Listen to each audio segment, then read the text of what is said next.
നമസ്കാരം സുഹൃത്തുക്കളെ, എന്റെ പേര് Aswathy. Welcome to Harshitham edutech. 2026 ഏറ്റവും പ്രധാനപ്പെട്ട കറണ്ട് അഫയേഴ്സ് വസ്തുതകളുടെ ഡിസ്കഷൻ ആണ്. അപ്പൊ ഒറ്റ ക്ലാസ്സിൽ നിന്ന് തന്നെ 3 മാർക്ക് നിങ്ങൾക്ക് കിട്ടുന്ന രീതിയിലാണ് ഞാൻ ഈ ഒരു ക്ലാസ് അറേഞ്ച് ചെയ്തിരിക്കുന്നത്. അപ്പൊ കഴിഞ്ഞ ദിവസമായിട്ട് ഷോർട്ട് കറണ്ട് അഫയേഴ്സിന്റെ ക്ലാസ് നിങ്ങൾ കണ്ടിട്ടുണ്ടായിരുന്നോ? അതിൽ നിന്ന് കുറച്ച് ചോദ്യങ്ങളൊക്കെ ഞാൻ ചോദിക്കും. അപ്പൊ ഉത്തരങ്ങൾ താഴെ കറക്റ്റ് ആയിട്ട് കമന്റ് ചെയ്തോളാം. അപ്പൊ ക്ലാസ് കണ്ടു പഠിക്കുമ്പോൾ വേറെ ചിന്തകളൊന്നും മനസ്സിൽ വരരുത്. ക്ലാസ്സിലേക്ക് തന്നെ കൃത്യമായി ഫോക്കസ് ചെയ്തിരുന്ന് പഠിക്കുക. ക്ലാസ്സിൽ ഇരുന്ന് തന്നെ പഠിച്ചിട്ട് പോകാൻ വേണ്ടി നോക്കാം. ഓക്കെ, അപ്പൊ ഇതിന്റെ നോട്ട് നമ്മുടെ ടെലഗ്രാം ചാനൽ ഞാൻ ഇട്ട് തന്നേക്കാം. നോട്ട് വേണോന്നുള്ളവർ യെസ് എന്ന് താഴെ കമന്റ് ചെയ്താൽ മതിയെ. നമ്മുടെ ടെലഗ്രാം ചാനൽ ജോയിൻ ചെയ്യാത്തവരുണ്ടെങ്കിൽ ഫസ്റ്റ് കമന്റ് ഒന്ന് ചെക്ക് ചെയ്തോളാം. ലിങ്ക് ഞാൻ പിൻ ചെയ്ത് വെച്ചിട്ടുണ്ട്. സ്റ്റാർട്ട് ചെയ്താലോ? ആദ്യത്തെ ചോദ്യം, 2026 ഏപ്രിലിൽ 12,980 കോടി രൂപയുടെ സോവറിൻ ഗ്യാരണ്ടിയോടെ കേന്ദ്ര ക്യാബിനറ്റ് അംഗീകരിച്ച പുതിയ ഇൻഷുറൻസ് പൂളിന്റെ പേരെന്താണ്? ഇങ്ങനൊരു ചോദ്യം നിങ്ങൾ കേട്ടിട്ടുണ്ടോ?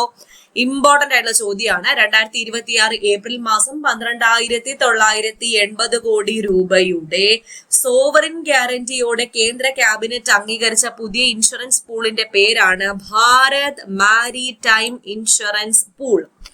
മാരിടൈം മേഖല, അതായത് നാവിക കപ്പൽ ഗതാഗതമാണ് ഉദ്ദേശിക്കുന്നത്. ഈ മേഖലയുടെ ഇൻഷുറൻസ് പരിരക്ഷ വർദ്ധിപ്പിക്കുന്നതിന് വേണ്ടി 12,980 കോടി രൂപയുടെ സോവറിൻ ഗ്യാരണ്ടിയോടെയാണ് ഭാരത് മാരിടൈം ഇൻഷുറൻസ് പൂൾ രൂപീകരിക്കാൻ കേന്ദ്ര ക്യാബിനറ്റ് അംഗീകാരം നൽകിയത്. ഇപ്പോ ഹോർമൂസ് കടലിടുക്കൊക്കെ അടച്ചിട്ടേക്കുന്ന സാഹചര്യം ആയതുകൊണ്ട് തന്നെ ആക്രമണങ്ങൾ ഏത് സമയത്തും പ്രതീക്ഷിക്കാം. അതുകൊണ്ടൊക്കെ തന്നെയാണ് ഇങ്ങനെ ഒരു ഇൻഷുറൻസ് ഇപ്പോ അംഗീകരിച്ചിരിക്കുന്നത്. മാരിടൈം മേഖലയുടെ, അതായത് നാവിക കപ്പൽ ഗതാഗതം ഒക്കെ ഇൻഷുറൻസ് പരിരക്ഷ വർദ്ധിപ്പിക്കുന്നതിന് വേണ്ടി 12,980 കോടി രൂപയുടെ സോവറിൻ ഗ്യാരണ്ടിയോടെ ഭാരത് മാരിടൈം ഇൻഷുറൻസ് പൂൾ രൂപീകരിക്കാൻ കേന്ദ്ര സർക്കാർ അംഗീകാരം നൽകി എന്ന് ഓർക്കുക. അടുത്ത ചോദ്യം, ഇന്ത്യയുടെ കയറ്റുമതി പ്രോത്സാഹന മിഷന്റെ കീഴിലുള്ള റിലീഫ് സ്കീമിലേക്ക് പുതിയതായി ഉൾപ്പെടുത്തിയ രാജ്യങ്ങൾ ഏതൊക്കെയാണ്? ഈജിപ്തിനെയും ജോർദാനെയുമാണ് പുതിയതായി റിലീഫ് സ്കീമിലേക്ക് ഉൾപ്പെടുത്തിയിരിക്കുന്നത്. അപ്പൊ റിലീഫ് ഫുൾ ഫോം എന്താണ്? Resilience and logistics intervention four export facilitation. Resilience and logistics intervention four export facilitation എന്നതാണ് ഈ ഒരു സ്കീമിന്റെ ഫുൾ ഫോം. അപ്പൊ കേന്ദ്ര സർക്കാരിന്റെ എക്സ്പോർട്ട് പ്രൊമോഷൻ മിഷന്റെ ഭാഗമായിട്ടുള്ള സ്കീമാണ്. ഇതിന്റെ പരിധി വികസിപ്പിക്കുകയും ഇന്ത്യയുടെ കയറ്റുമതി കൂടുതൽ എളുപ്പമാക്കുന്നതിനും വേണ്ടി ഇതിലേക്ക് 2 രാജ്യങ്ങളെയും കൂടി ഇപ്പോൾ ഉൾപ്പെടുത്തിയിട്ടുണ്ട്.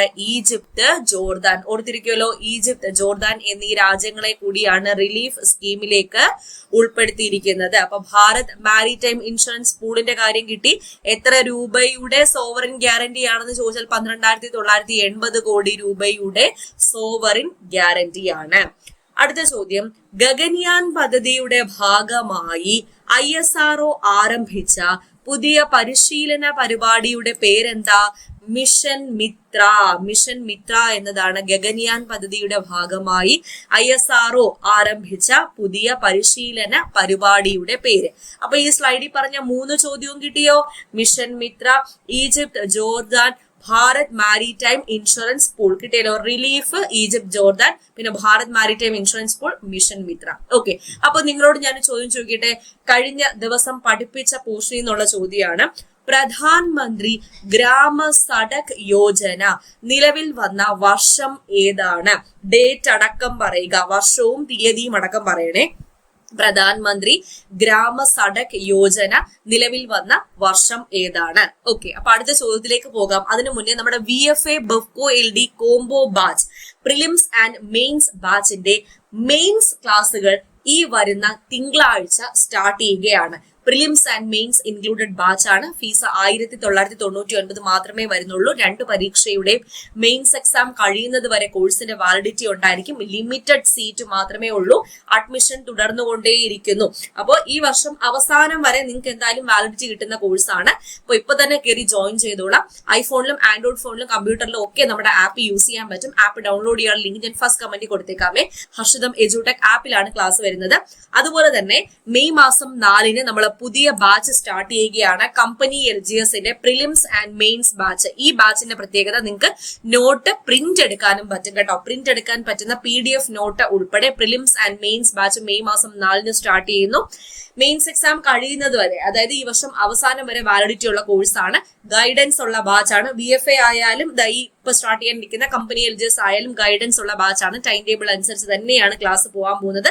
ഈ കമ്പനി LGS ബാച്ചിൽ നമ്മൾ ആദ്യം പ്രിലിംസ് കവർ ചെയ്യുന്നു, ദെൻ മെയിൻസിലേക്ക് പോകുന്നു. പ്രിലിംസ് 50 ഡേയ്സ് കൊണ്ട് കവർ ചെയ്യും, ദെൻ മെയിൻസിലേക്ക് പോകുന്നു. ഓക്കെ, അപ്പൊ ഞാൻ സർക്കാർ ജോലി നേടിയ വഴികളിലൂടെ നിങ്ങളെയും നയിക്കുക എന്ന ലക്ഷ്യത്തോടു കൂടിയാണ് നമ്മുടെ ഹർഷിതം എഡ്യൂടെക് ആപ്പിലെ എല്ലാ കോഴ്സുകളും ആരംഭിച്ചിരിക്കുന്നത്. ആപ്പില് ഈ കോഴ്സുകൾ മാത്രമല്ല, LGS മുതൽ ഡിഗ്രി പ്രിലിംസ് ആൻഡ് മെയിൻസ് വരെയുള്ള ബാച്ചുകൾ അവൈലബിൾ ആണ്. യൂണിഫോം ജോബിന്റെ എല്ലാ കോഴ്സുകളും ഉണ്ട്. നിങ്ങൾ കയറി ചെക്ക് ചെയ്യുക. ഹർഷിതം എഡ്യൂടെക് ആപ്പിന്റെ സ്റ്റോർ എന്ന് പറഞ്ഞ ഓപ്ഷൻ ക്ലിക്ക് ചെയ്യുമ്പോൾ ഡീറ്റെയിൽസ് കിട്ടുന്നതായിരിക്കും.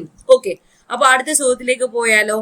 AICTEയുടെ നേതൃത്വത്തിൽ ഇന്ത്യൻ ഭാഷകളുടെ ഉന്നമനത്തിന് വേണ്ടി ഒരു സ്കീം ആരംഭിച്ചിട്ടുണ്ട്, വാണി സ്കീം. ഈ വാണി സ്കീമിന്റെ എത്രാമത്തെ പതിപ്പാണ് 2026 ഏപ്രിലിൽ പുറത്തിറങ്ങിയത് എന്ന് ചോദിച്ചാൽ 3-ാം പതിപ്പാണ്. അപ്പൊ ഈ വിദ്യാഭ്യാസ മന്ത്രാലയത്തിന് കീഴിലാണ് AICTE വരുന്നത്. AICTE എന്നാൽ all India council for technical education. അതാണ് AICTE, all India council for technical education. ഏത് മന്ത്രാലയത്തിന് കീഴിലാണ്? വിദ്യാഭ്യാസ മന്ത്രാലയത്തിന് കീഴിലാണ്. അപ്പൊ ഈ വിദ്യാഭ്യാസ മന്ത്രാലയത്തിന് കീഴിലുള്ള all India council for technical education Indian ഭാഷകളുടെ വികസനത്തിനും ഉപയോഗത്തിനും പ്രാധാന്യം നൽകിക്കൊണ്ടാണ് വാണി സ്കീം ആരംഭിച്ചിരിക്കുന്നത്. വാണിക്കും ഫുൾ ഫോം ഉണ്ട്. എന്താണ് വാണിയുടെ full form? Vibrant advocacy for advancement and nurturing of Indian languages എന്നതാണ് വാണിയുടെ full form. Vibrant advocacy for advancement and nurturing of Indian languages. അപ്പൊ ഈ സ്കീമിന്റെ 3-ാം പതിപ്പാണ് ന്യൂഡൽഹിയിൽ വെച്ച് പുറത്തിറക്കിയത്. ഓർക്കുമല്ലോ. അപ്പൊ വാണി വിദ്യാഭ്യാസവുമായിട്ട് ഓർക്കുക, ഇന്ത്യൻ ലാംഗ്വേജുമായിട്ട് കണക്ട് ചെയ്യുക. ഇമ്പോർട്ടന്റ് ചോദ്യം. ഇതൊന്നും നമ്മൾ കൂടുതൽ തപ്പിയാലൊന്നും കിട്ടാത്ത ക്വസ്റ്റ്യൻസ് ആണ്. അപ്പോൾ റെയർ ആയിട്ടുള്ള ക്വസ്റ്റ്യൻസ് ആണ്. പഠിച്ചു വെച്ചോളൂ, മാർക്ക് ഉറപ്പിക്കാൻ പറ്റും. ഇനി നമുക്ക് കേരളത്തിലേക്ക് ഒന്ന് വന്നാലോ. ഇത്രയും കാര്യം നമ്മൾ കേന്ദ്രവുമായി ബന്ധപ്പെട്ട് അല്ലെങ്കിൽ നാഷണൽ ലെവലിലല്ലേ പഠിച്ചത്. ഇനി കേരളത്തിലേക്ക് വന്നാൽ 2026 ഏപ്രിൽ മാസം കേരളത്തിൽ നടന്ന പ്രധാന സംഭവമാണ് നിയമസഭാ തെരഞ്ഞെടുപ്പ്. അപ്പൊ ആദ്യത്തെ ചോദ്യം ഇതാണ്, പ്രതീക്ഷിത ചോദ്യം. 2026 ഏപ്രിലിൽ നടന്ന കേരള നിയമസഭാ തെരഞ്ഞെടുപ്പ് എത്രാമത്തെ നിയമസഭയിലേക്കുള്ളതായിരുന്നു? 16-ാം നിയമസഭ. 16-ാം നിയമസഭ. എന്നായിരുന്നു തെരഞ്ഞെടുപ്പ് നടന്നത്? ഇലക്ഷൻ എന്നായിരുന്നു? നിങ്ങൾ വോട്ട് ചെയ്യാൻ പോയത് എന്നായിരുന്നു? 2026 ഏപ്രിൽ മാസം 9. 2026 ഏപ്രിൽ മാസം 9-നാണ് കേരളത്തിലെ 140 നിയമസഭാ മണ്ഡലങ്ങളിലേക്ക് എത്ര ഘട്ടമായിട്ട്, 1ആണോ 2ആണോ? ഒറ്റ ഘട്ടം. കേരളത്തിലെ എല്ലാ ജില്ലക്കാരും ഒരു ദിവസം തന്നെയല്ലേ വോട്ട് ചെയ്യാൻ പോയത്. അപ്പൊ ഒറ്റഘട്ടമായി 16-ാമത് നിയമസഭാ തെരഞ്ഞെടുപ്പ് നടന്നത് എന്നാണ്? 2026 ഏപ്രിൽ മാസം 9. ഫലം വരുന്നത് എന്നാണ്? തെരഞ്ഞെടുപ്പ് ഫലം വരുന്നത് എന്നാണ്? നമ്മുടെ കമ്പനി LGSന്റെ prelims and mains batch start ചെയ്യുന്ന അതേ ദിവസം തന്നെ മെയ് മാസം 4-നാണ് ഫലം വരാൻ പോകുന്നത്. ഓക്കെ, അപ്പോൾ ചോദ്യം ഇതാണ്, 16-ാമത് നിയമസഭയിലേക്കുള്ള തെരഞ്ഞെടുപ്പാണ് 2026 ഏപ്രിൽ മാസം നടന്നത്. അടുത്ത ചോദ്യം, 2026 ഏപ്രിൽ 9-ന് നടന്ന കേരള നിയമസഭാ തെരഞ്ഞെടുപ്പിലെ ആകെ പോളിംഗ് ശതമാനം എത്രയായിരുന്നു? 78.23%. 78.23%. ഇന്നലെ, അതായത് ഏപ്രിൽ മാസം 23-ന് 2 സംസ്ഥാനങ്ങളിലേക്കുള്ള തെരഞ്ഞെടുപ്പ് നടന്നല്ലോ നിയമസഭ. ഏതൊക്കെയാണ്? വെസ്റ്റ് ബംഗാളും പിന്നെ തമിഴ്നാടും. ഓക്കെ, അപ്പൊ കേരളത്തിന്റെ പോളിംഗ് ശതമാനം എത്രയായിരുന്നു? 78.23%. തെരഞ്ഞെടുപ്പ് കമ്മീഷന്റെ പ്രാഥമിക കണക്കുകൾ പ്രകാരമാണ് 78.23%.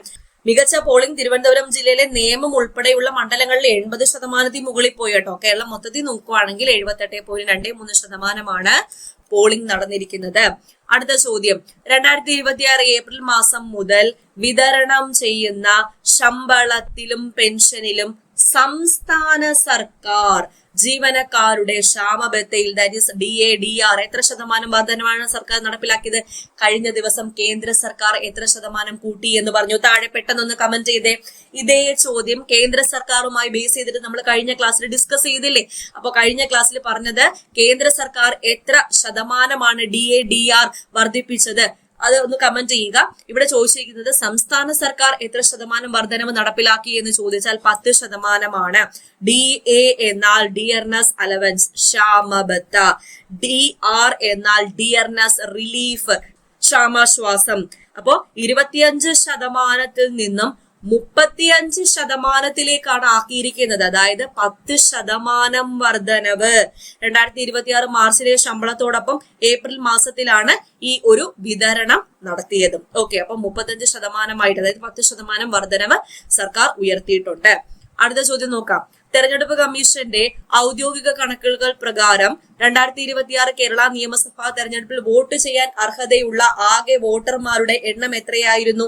2.71 crore 2.71 കോടി ആൾക്കാർക്ക് കേരള നിയമസഭാ തെരഞ്ഞെടുപ്പിൽ വോട്ട് ചെയ്യാൻ അർഹത ഉണ്ടായിരുന്നു. ഓർക്കുമല്ലോ. അപ്പൊ നമ്മുടെ ബാച്ചിന്റെ കാര്യം മറക്കരുത്. ഇലക്ഷന്റെ റിസൾട്ട് വരുന്ന അതേ ദിവസം തന്നെയാണ് മെയ് മാസം 4 ക്ലാസ്സുകൾ ആരംഭിക്കുന്നു. Company LGS prelims and mains batch.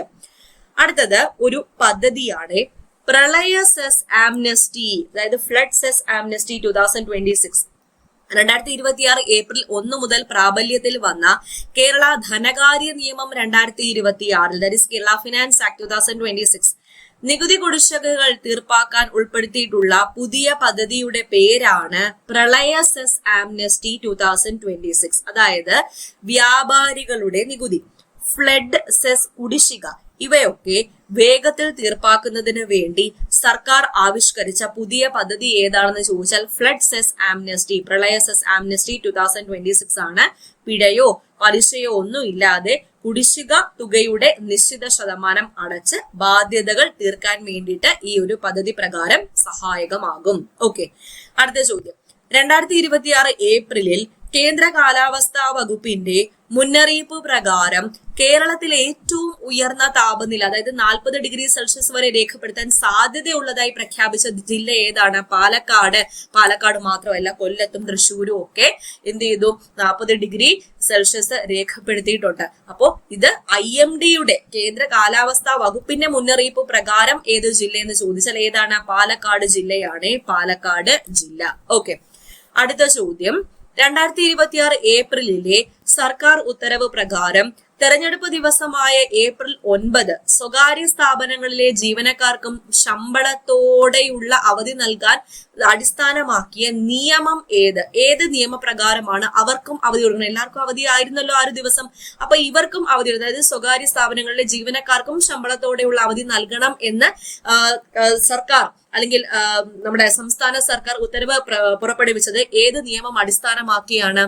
ജനപ്രാതിനിധ്യ നിയമം 1951 ആണ്.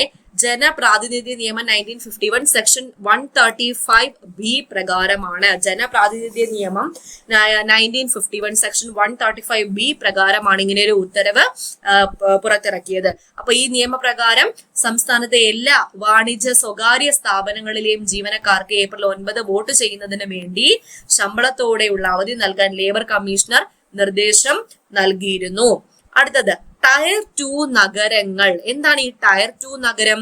വ്യവസായ വാണിജ്യ മേഖലയിലെ വികസനം ലക്ഷ്യമാക്കി 2026 കേരളത്തിൽ റിയൽ എസ്റ്റേറ്റ് നിക്ഷേപങ്ങൾക്ക് ഏറ്റവും അനുയോജ്യമായി മാറിയതായി അടുത്തിടെ വന്ന റിപ്പോർട്ടുകൾ സൂചിപ്പിക്കുന്ന നഗരങ്ങൾ ഏത് വിഭാഗത്തിൽപ്പെട്ടതാണ്? ടയർ 2 നഗരമാണ്. ടയർ 2 എന്ന് പറയുമ്പോൾ മികച്ച നഗരാസൂത്രണം, വികസിച്ചു വരുന്ന IT സ്മാർട്ട് സിറ്റി പദ്ധതി എന്നിവ കാരണം ഇപ്പോ എറണാകുളം, തിരുവനന്തപുരം മുതലായ വൻകിട നഗരങ്ങൾക്ക് പുറമെ മറ്റ് ടയർ 2 നഗരങ്ങളും അടിസ്ഥാന സൗകര്യ വികസനത്തിൽ വലിയ മുന്നേറ്റം നടത്തിയതായിട്ട് ഇപ്പൊ വന്ന റിപ്പോർട്ടിൽ പറയുന്നുണ്ട്. ടയർ 2 നഗരങ്ങൾ. ഓക്കെ, അടുത്ത ചോദ്യത്തിലേക്ക് പോകാം. അടുത്തത് കിഫ്ബിയുടെ ഫുൾ ഫോം എന്താണ്? ഫണ്ട് കൊടുക്കുന്ന സാമ്പത്തിക സഹായം നൽകുന്ന ഏജൻസിയിലെ KIIFB, Kerala infrastructure investment fund board. ഇതിന്റെ ഫുൾ ഫോം PSC ചോദിച്ചിട്ടുണ്ട്. Kerala infrastructure investment fund board എന്നതാണ് കിഫ്ബിയുടെ ഫുൾ ഫോം. 2026 ആരോഗ്യ മേഖലയിലെ അടിസ്ഥാന സൗകര്യ വികസനത്തിന്റെ ഭാഗമായി കേരളത്തിൽ പുതിയതായി നിർമ്മാണം ആരംഭിച്ച ട്രോമ കെയർ മെഡിക്കൽ IPD പ്രോജക്റ്റുകൾക്ക് സാമ്പത്തികം സഹായം നൽകുന്നത് കിഫ്ബിയാണ് സാമ്പത്തിക സഹായം നൽകുന്നത്. കിഫ്ബിയുടെ ഫുൾ ഫോം ഓർത്തിരിക്കുക, Kerala infrastructure investment fund board. അപ്പൊ സംസ്ഥാനത്തെ ആശുപത്രികളിൽ വിപുലമായ ട്രോമ കെയർ OPD സൗകര്യങ്ങൾ വർദ്ധിപ്പിക്കുന്നതിന് വേണ്ടി കിഫ്ബിയുടെ ധനസഹായത്തോടെയുള്ള നിർമ്മാണ പ്രവർത്തനങ്ങളാണ് 2026 മാർച്ച് ഏപ്രിൽ മാസങ്ങളിലായിട്ട് ആരംഭിച്ചത്. ഓക്കെ, അടുത്തത് വളരെ പ്രധാനപ്പെട്ട ചോദ്യമാണ്. വൻധാര യൂണിവേഴ്സിറ്റി ലോകത്തിലെ ആദ്യത്തെ സംയോജിത വെറ്റിനറി സയൻസ് സർവകലാശാലയാണ് വൻധാര യൂണിവേഴ്സിറ്റി. സ്ഥാപിതമാകുന്നത് ജാംനഗറിലാണ്. ജാംനഗർ ഏത് സംസ്ഥാനം? ഗുജറാത്തിലെ ജാംനഗറിലാണ് വൻധാര യൂണിവേഴ്സിറ്റി. വൻധാര ആരുടെ പ്രോജക്റ്റ് ആണ്? ആനന്ദ് അംബാനിയുടെ പ്രോജക്റ്റ് ആണ്. അപ്പൊ വൻധാര യൂണിവേഴ്സിറ്റി എന്ന സംയോജിത വെറ്റിനറി സയൻസ് സർവകലാശാല സ്ഥാപിതമാകുന്നത് ജാംനഗർ, ഗുജറാത്ത്. അടുത്തതൊരു പുരസ്കാരം, പ്രധാനപ്പെട്ട പുരസ്കാരം. നിങ്ങളോട് ചോദിക്കട്ടെ, ഗുരു ഗോപിനാഥ് നടന ഗ്രാമം സ്ഥിതി ചെയ്യുന്നത് എവിടെയാണ്? ഗുരു ഗോപിനാഥ് നടന ഗ്രാമം. ഒരു ക്ലൂ തരാം, തിരുവനന്തപുരം ജില്ലയിലാണ്. തിരുവനന്തപുരം ജില്ലയിലെ ഏത് സ്ഥലത്ത്? ഇനിയും ഒരു ക്ലൂ തരാം. ഈ സ്ഥലത്ത്, അതായത് ഗുരു ഗോപിനാഥ് നടന ഗ്രാമം സ്ഥിതി ചെയ്യുന്ന ഈ സ്ഥലത്ത് ത്രികോണ തെരഞ്ഞെടുപ്പാണ് നടന്നിരിക്കുന്നത്. കെ മുരളീധരൻ, ആർ ശ്രീലേഖ, VK പ്രശാന്ത്, ഇവര് 3 പേരുമാണ് മത്സരിച്ചിരിക്കുന്നത്. അപ്പൊ ഏതാണ് ആ സ്ഥലം? കിട്ടിയല്ലോ, എളുപ്പമല്ലേ? കമന്റ് ചെയ്തോളൂ. 2026 ഗുരു ഗോപിനാഥ് നാട്യ പുരസ്കാരത്തിന് അർഹരായത് 2 ധനഞ്ജയാണ്. VP ധനഞ്ജയനും ശാന്ത ധനഞ്ജയനും. കിട്ടിയല്ലോ. അടുത്തിടെ ബീഹാറിന്റെ പുതിയ മുഖ്യമന്ത്രിയായി സത്യപ്രതിജ്ഞ ചെയ്ത BJP നേതാവ് സാമ്രാട്ട് ചൗധരി. നിതീഷ് കുമാർ ആയിരുന്നു ബീഹാറിന്റെ മുഖ്യമന്ത്രി. അദ്ദേഹത്തെ രാജ്യസഭയിലേക്ക് കൊണ്ടുപോയപ്പോൾ ബീഹാറിന്റെ പുതിയ മുഖ്യമന്ത്രിയായി സത്യപ്രതിജ്ഞ ചെയ്ത BJP നേതാവ് ആരാണ്? സാമ്രാട്ട് ചൗധരി. 2026 നീതി ആയോഗ് പുറത്തുവിട്ട 2023-24 fiscal health, not physical, fiscal health index, NITI ആയോഗിന്റെ ഫിസ്ക്കൽ ഹെൽത്ത് ഇൻഡെക്സിൽ 1-ാം സ്ഥാനം ഒഡീഷയാണ്. അടുത്തത് ഒരു ഏകീകൃത മൊബൈൽ ആപ്പ് ആണ്. കേരള സർക്കാർ പുറത്തിറക്കിയ ഏകീകൃത മൊബൈൽ ആപ്പ്. 150-ലധികം സർക്കാർ സേവനങ്ങൾ ഒരൊറ്റ പ്ലാറ്റ്ഫോമിൽ ലഭ്യമാക്കുന്നതിന് വേണ്ടി കേരള സർക്കാർ അടുത്തിടെ ഏകീകൃത മൊബൈൽ ആപ്പ് പുറത്തിറക്കി. എന്താണ് അതിന്റെ പേര്? നമ്മുടെ കേരളം. ഒഡീഷ ഫിസ്ക്കൽ ഹെൽത്ത്, സാമ്രാട്ട് ചൗധരി ബീഹാറിന്റെ മുഖ്യമന്ത്രിയെ ചോദിക്കാൻ ചാൻസ് ഉണ്ട്. ഇനി ഏകീകൃത മൊബൈൽ ആപ്പ് നമ്മുടെ കേരളം. ഓക്കെ, അപ്പൊ ഇത്രയാണ് ഇന്ന് ഡിസ്കസ് ചെയ്ത ചോദ്യങ്ങൾ. എല്ലാം കിട്ടി എന്ന് വിചാരിക്കുന്നു. ഞാൻ ചോദിച്ച ചോദ്യങ്ങൾക്കുള്ള ഉത്തരങ്ങൾ താഴെ മസ്റ്റ് ആയിട്ട് ഒന്ന് കമന്റ് ചെയ്യുക. കമന്റ് സെക്ഷൻ എപ്പോഴും ആക്റ്റീവ് ആയിട്ട് നിർത്തണേ. ഓക്കെ, അപ്പൊ വീഡിയോ ഇഷ്ടപ്പെട്ടിട്ടുണ്ടെങ്കിൽ എല്ലാവർക്കും ഒന്ന് ഷെയർ ചെയ്ത് കൂടെ കൊടുത്തേക്കാം. നമ്മുടെ കോഴ്സിന്റെ കാര്യം മറക്കണ്ട, പുതിയ കോഴ്സുകൾ ആരംഭിക്കുന്നു. ഓക്കെ, അപ്പൊ അടുത്ത ക്ലാസ്സിൽ വീണ്ടും കാണാം. All the best for your exam preparation. God bless you all. Thank you.